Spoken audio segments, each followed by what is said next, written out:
kababayan ko, malapit na ang Pasko. Kaya ako naman nandito sa Davao because alam ninyo na taga Davao ako at dito yung pamilya ko. Tradisyon naman sa Pilipino yan o sa lahat na you have to be with your family. Birthdays, mga events sa buhay ng tao na may significance sa family.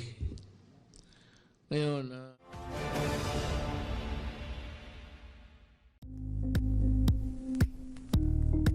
Thank you for watching Politico TV. Please like and subscribe to our channel for more videos.